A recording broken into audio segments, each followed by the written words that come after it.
Hey everybody, what's happening? Shadowkiss, and time to wait for the delay on this dang Spore thing. Yeah. Doo. So, what's the weather like, huh? Very snowy, very icy. There's a lot of freezing rain out there. Oh, hey Spore, welcome to the party. Last time, we would have started up the civilization stage. However, Spore decided to not be able to load it. As such,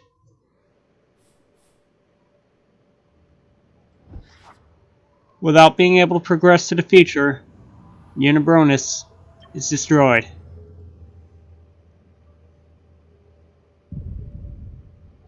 That is what happens when you delete a planet. You destroy the planet and all life on it. But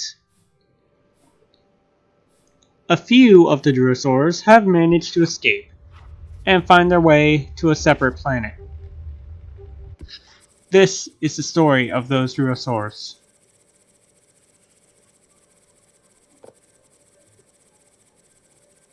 This is as soon as I find them.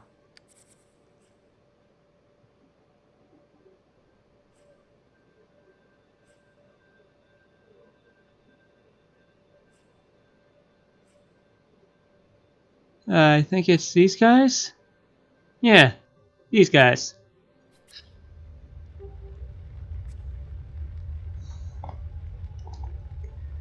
The captain is, of course,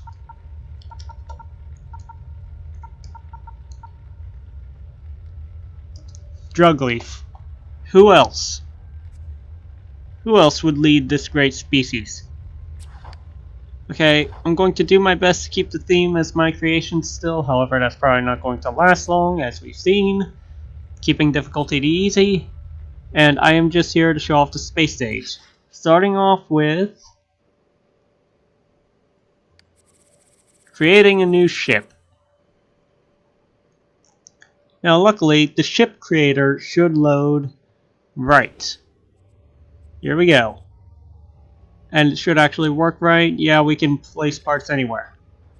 Remember, this is a ship meant to fly in space. I will show a few of my other creations before I do this, though, simply because I want to show off. This right here, this was meant to be a land creature, but because of that weird glitch, it is stuck in space. Meant to look like a locust. Obviously. An Enterprise-based Star Destroyer. Or not Enterprise, Voyager. I can be a Star Trek nerd sometimes.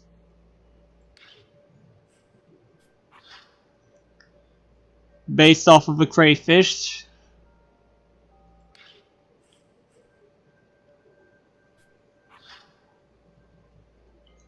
Based off of the obvious Star Destroyer.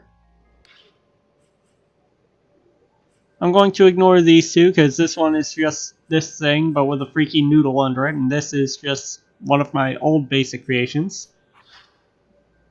This one is one of my proudest spaceships, even though it looks kind of crappy.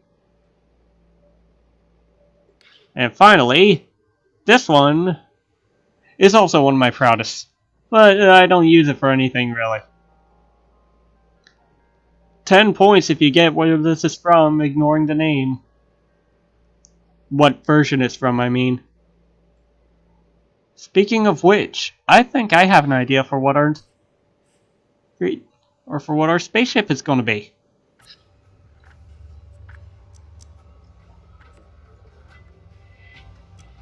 Needs to be turned up this way and shrunk down a bit. If I remember right, it was more thin, but we can't exactly do that easily. Okay, and now we want to go into cockpits.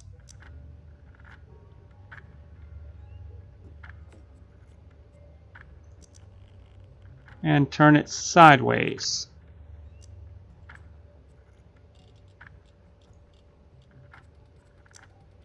We'll have to be... Whoops. Let's get you back in from view. And, fix you up a bit. Okay, that's step 2. Now we need to make it look kind of like it has a pair of scissors on its bottom. Which shouldn't be too hard, just using these. Come to think of it, I think this would look better as something else. As a different one of the Space Invaders. I'm a nerd, okay? Using this and turning it upward.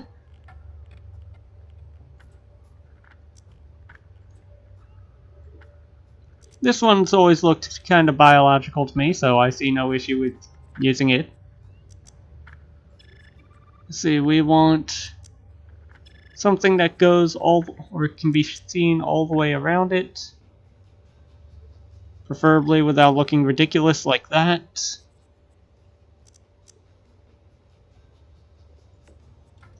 Oh, didn't want to shrink that. I actually wanted to shrink this. And, of course, turn it around. A little bit better. Let's turn it this way. And move it further in. That looks crappy, but it'll do. And now these crab arms will... Excuse me. Now these crab arms will come in handy. They need to be pointing straight down. Like so. I don't know about you guys, but the PlayStation version of Space Invaders always was fun for me as a child. Let's see. What we need is what looks to be propulsion, so we require... That's useless. I think these kind of jets...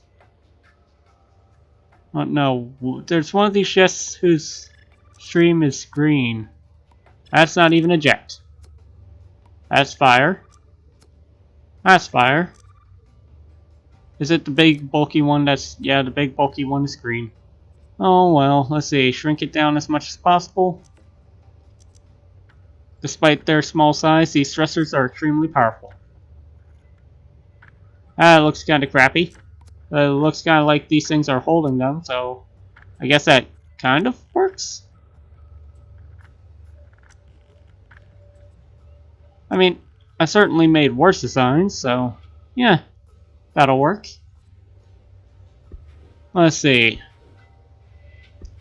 Don't think we need wheels, but we do need weaponry. So let's come into here, and we have access to every weapon from every stage of civilization. This would be the economic stage, which we saw during our vehicle creation, which crashed the game, by the way. This would be the social or socialite class, and this would be the military. This is what we need in our lives right now. And we need to place that there. Shrink it down and tilt it towards us. Heck, that doesn't quite work, does it?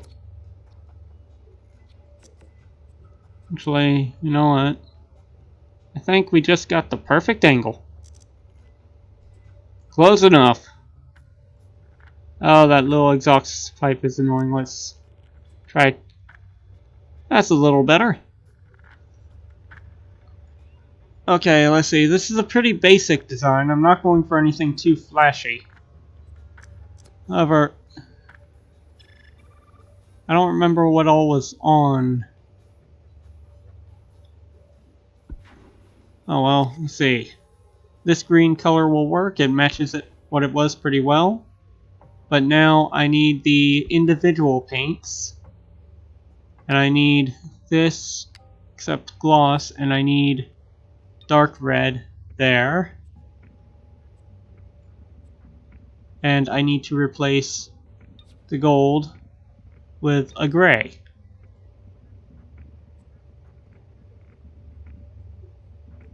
Except maybe on the weapons. Weapons look cool. No. I'll make that exhaust pipe gold.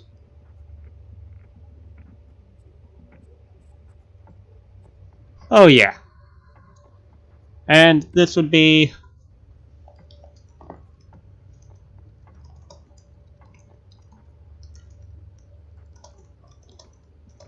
Well, it's based off a Space Invader, but it's used by the Drugosaurs.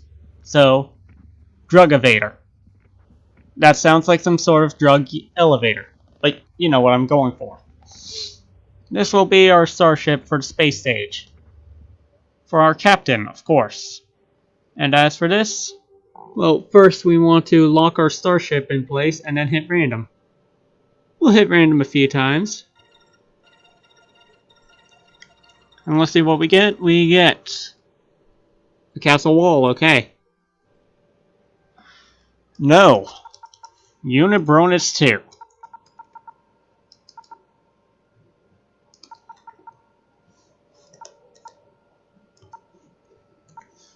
And a half.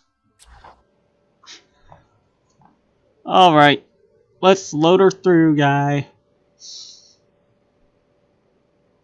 Space stage is going to take a while to load. Oh, hey! The drug evader appears down there. Nice. Zealot? Why am I a zealot? Or zealot? Why am I a zealot?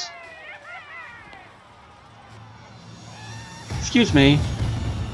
Excuse me. Excuse me. Okay, well, you're normally supposed to start off as a wanderer, but, hey, we have police cars. So, waiting a second on hitting that.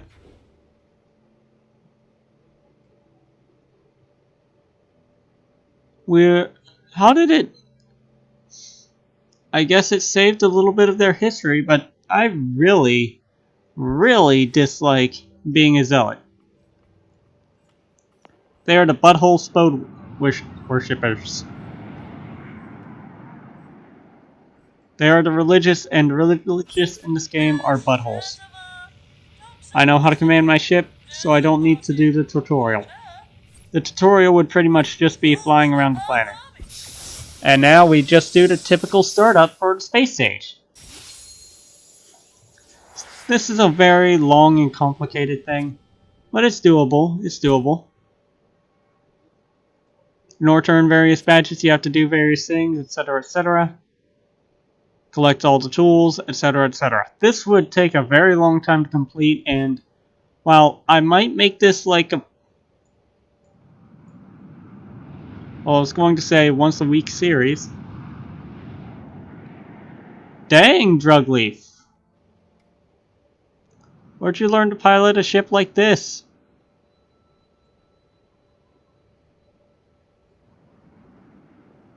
It's just spin around and around and around. Okay, that's enough of that. But after Christmas, I'm going to be doing this once a week. Likely on either Saturday, Friday, whatever.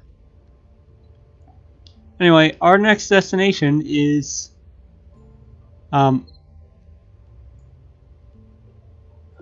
over here. By the way, you notice that second trail? Yeah, we have a moon, but in order to reach it, we have to fly into the planet. Or we have to zoom close enough to be able to see inside the planet. We're picking up a strange signal here. Let's track it.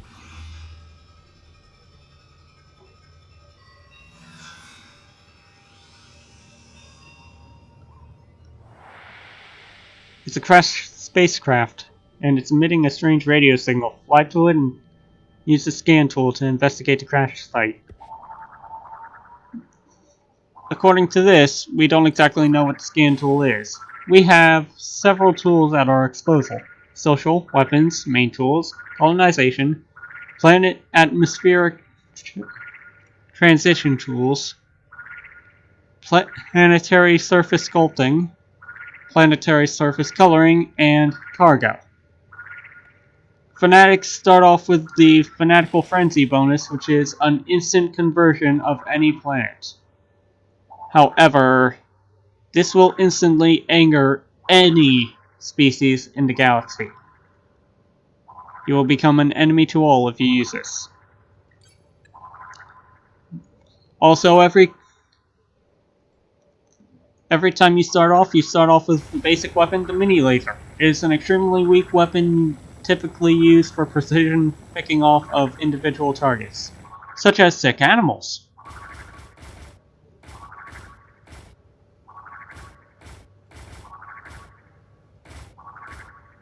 Anyway, in colonization we have nothing. In atmospheric tools we have nothing, same for sculpting and color. In cargo we have the abduction beam, which, you know, abducts things. But, you know, it's a lot more fun to do this.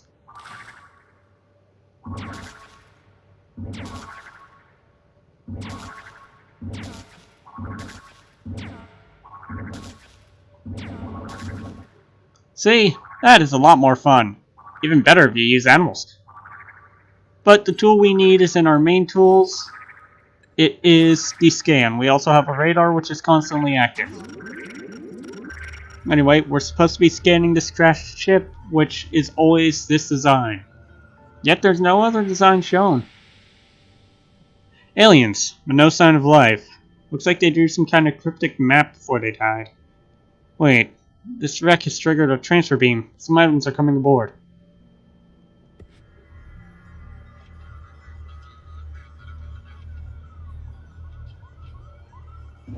Beat me up, Scotty.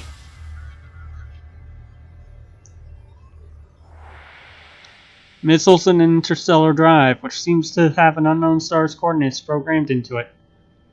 The wreck's damage looks like it came from a fight. This ship must have been sent from another planet to get help.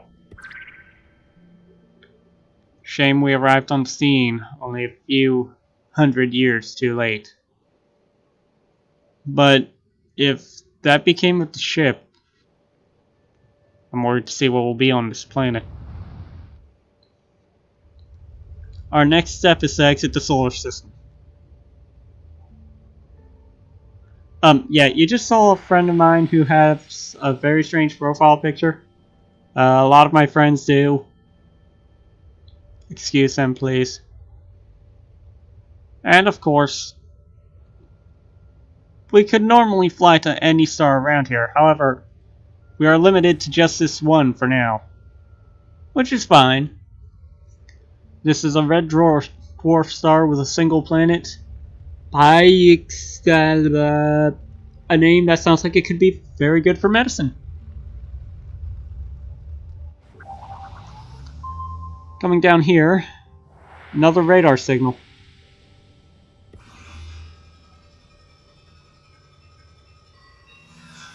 We see that we have come far, far too late. These ruins must be left of the home colony of the aliens from the wreck. Scanning the ruins may reveal clues as to what happened here.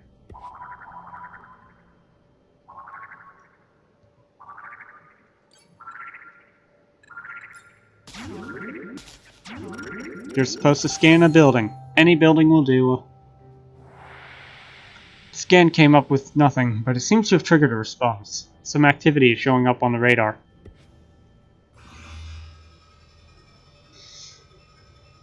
We got freaky things. The scan must have triggered the colony's defenses. These drones don't look friendly. Wait, incoming transmission. Warning, Grox intruders detected. All Grox intruders will be terminated. Grox, we are not the Grox. Initiating self-defense code Grox 999. All Grox intruders will be eliminated. Warning, all Grox intruders will be eliminated. I do not think the Drugosaurs enjoy being called Grox. I mean, that doesn't sound pleasing at all. We've got a fight on our hands. Except there's an issue. There's an issue. Hold on, let me pause it. Where's my music? Where's my music?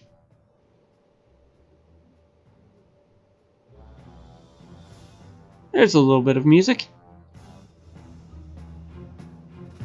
There we go. I'm not sure if this is too loud for you guys or not, but music change. Anyway, our job is to fight these flying hearts with arrows in them. That's not the question. We received minor proton missiles from the wreck. These are extremely good for dealing with ships that the mini laser cannot reach.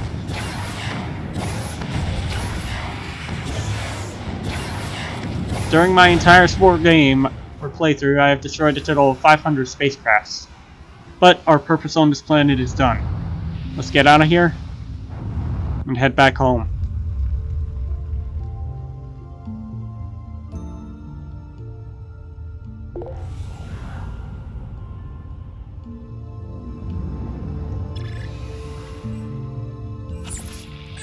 Mission accomplished. We knew we weren't alone in the galaxy. Traces of an extinct civilization, hostile security drones, and the Grellox. Strange name, that. It's obvious that we must continue our exploration of the galaxy and potentially prepare for hostilities. In order to do so, we'll need to set up colonies as bases of operation. Our scientists are already reverse engineering the interstellar drive to replicate its technology.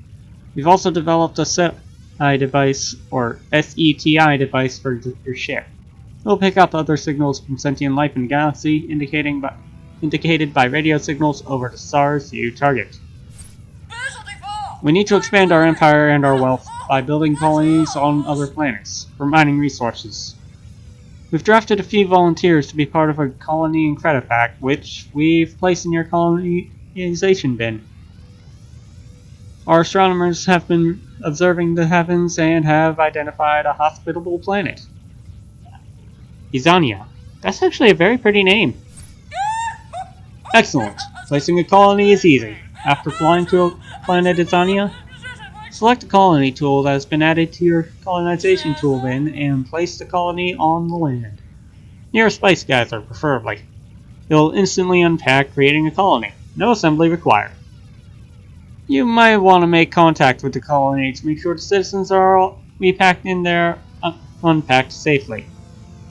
So, you shoved a bunch of our citizens into something to be shot into a planet at possibly hundreds of miles an hour?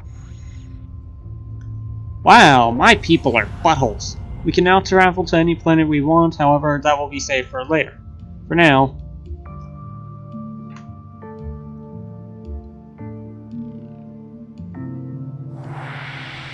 planets in green orbit paths are easier to terraform than other planets in the red and blue. Red means it will be overly hot, green means it will be neutral, blue means it will be overly cold. Just because it's in green doesn't mean it's necessarily safe though. Izania is our green planet. Metaphorically green. It doesn't appear to have any atmosphere though. I certainly hope our scientists know what they're doing, but we don't have a choice.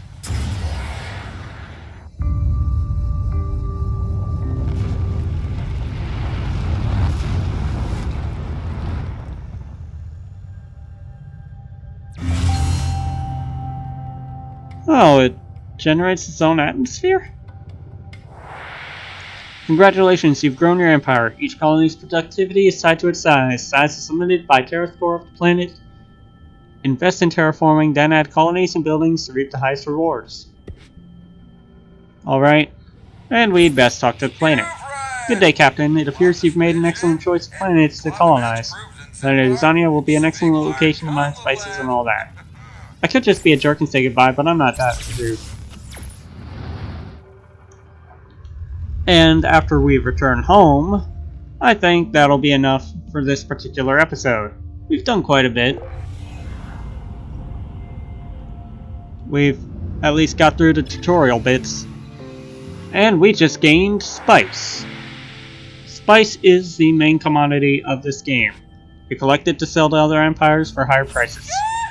Once again, excellent work, Captain. Our empire will one day dominate the galaxy. We'll be counting on you to visit this colony frequently to collect the spice it produces. Our scientists are busy researching new technologies to improve the terrascore of planets, which will one day help to improve conditions on our new planets. In the meantime, we have more pressing matters to attend to. Are you ready to continue? Captain, we have received transmissions that we believe to be coming from other advanced beings in the galaxy. We need you to investigate and attempt to establish first contact. Use the SETI tool equipped on your ship to help find them. Will you accept this most important mission? Of course.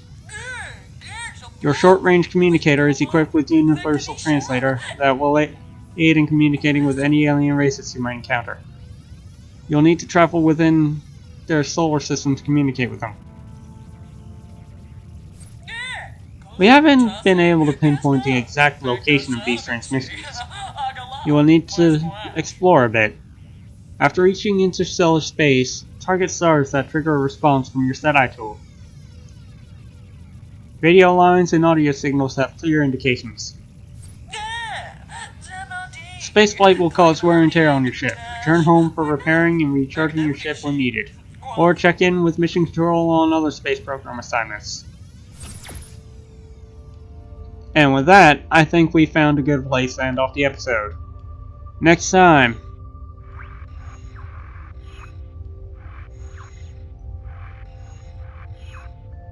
we're going to make for these planets here, or this star system here, Larius. I'll see you guys then. Shadicus signing out.